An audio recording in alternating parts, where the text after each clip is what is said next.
మైబాద్ జిల్లా కురవి మండల కేంద్రంలో కాళేశ్వరం ప్రాజెక్టుపై కాంగ్రెస్ పార్టీ చేస్తున్న కుట్రలపై నిరసనగా మైబాద్ జిల్లా కురవి మండల కేంద్రంలో జాతీయ రహదారిపైన బీఆర్ఎస్ జిల్లా పార్టీ ఆధ్వర్యంలో భారీ రాస్తారోకో నిర్వహించి మంత్రులు కాన్వాయ్ అడ్డుకొని నిరసన తెలిపిన భారత జిల్లా అధ్యక్షులు మైబాద్ మాజీ పార్లమెంట్ సభ్యులు కవిత, మాలోద్ మాజీ మంత్రి సత్యవతి రాథోడ్.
ఏదైతే కాంగ్రెస్ ప్రభుత్వము రేవంత్ రెడ్డి గారు పుట్టాహుట్టిన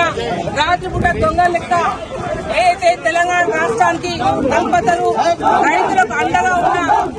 ఏవైతే నీళ్ల కోసం ఇబ్బంది పడుతున్న రైతాంగానికి ఇవాళ 1 కోటి ఎకరాల నాగానికి నీరు ఇవ్వాలనే ఉద్దేశంతో కేసీఆర్ గారు కాళేశ్వరం ప్రాజెక్టు తీసుకొచ్చి ఆయన కళని సాకారం చేసి ఇవాళ డోర్నాకల్ మహబూబాద్ చివరి ఆయకట్టు వరకు వాళ్ళ నీళ్ళొచ్చి రైతులు పోయిన 10 ఏళ్లు పంటలు పండించుకున్నట్టే అది కేసీఆర్ గారి చలవ. ఇవాళ రైతాంగం అంతా కూడా దృష్టి పెట్టుకొని చేసిండు. కానీ రేవంత్ రెడ్డి గారు పొద్దు లేస్తే ఆయన కళ్ళు వచ్చినట్టు పూర్తి స్థాయి కూడా